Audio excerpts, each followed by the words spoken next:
अस्सलाम वालेकुम मलګرو ته تاسو ورور لال محمد نن موږ خبره کوو د کرن خان چې بل ورځ کوم واقعیا شوه په پیشتخیره کې د هغوی یو پروګرام او هغه پروګرام کې چې د پولیس رال او هغه پروګرام چې دی هغه ټول ختم شو. نو د هغې وجوهات خو دا دي چې کوم د کرن خان مینوال دي هغوی زیات تر په دې باندې یو غوسه ښودلې ده او پولیس والا باندې تنقید کړی دی، خو چونکې واقعیا څه داسې وه چې په هغه ځای کې په هغه علاقه کې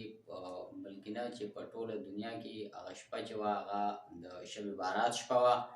او هلته نږدې ورسره مدرسه وه، دیني مدرسه وه چې په هغې کې څه طالب علمانو خپل یو پروګرام جوړ کړی او هلته کې د الله تعالی عبادت کېدو په هغه شپه باندې. او د کلي علاقې چې څومره خلک وو هغوی هم چې دی نو ریکویسټ کړی و تاڼۍ ته او د هغې علاقې چې کوم د امن انتظامیه کمیټي وه هغوی هم پروګرام داسې جوړ کړی و چې ورشي او د کرن خان بېعزتي وکړي او د دغه ځای د خلکو بېعزتي وکړي. چونکې په دې وجه باندې بیا پولیسو هغې کې مداخلت وکړو چې یو خون خرابه جوړه نه شي او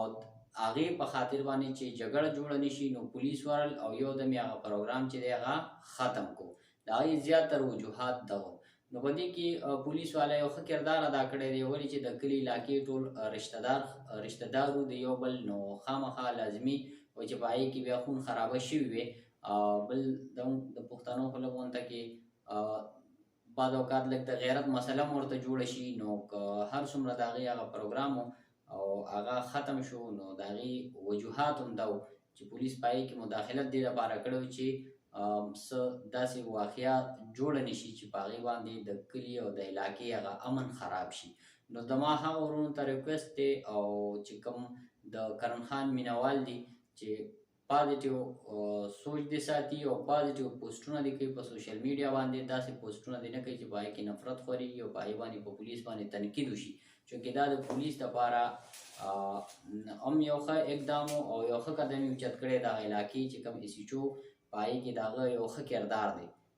چې دغه یو ترتیب یې جوړ کړو او ورل او پروګرام یې په دې ترتیب باندې ختم کړو.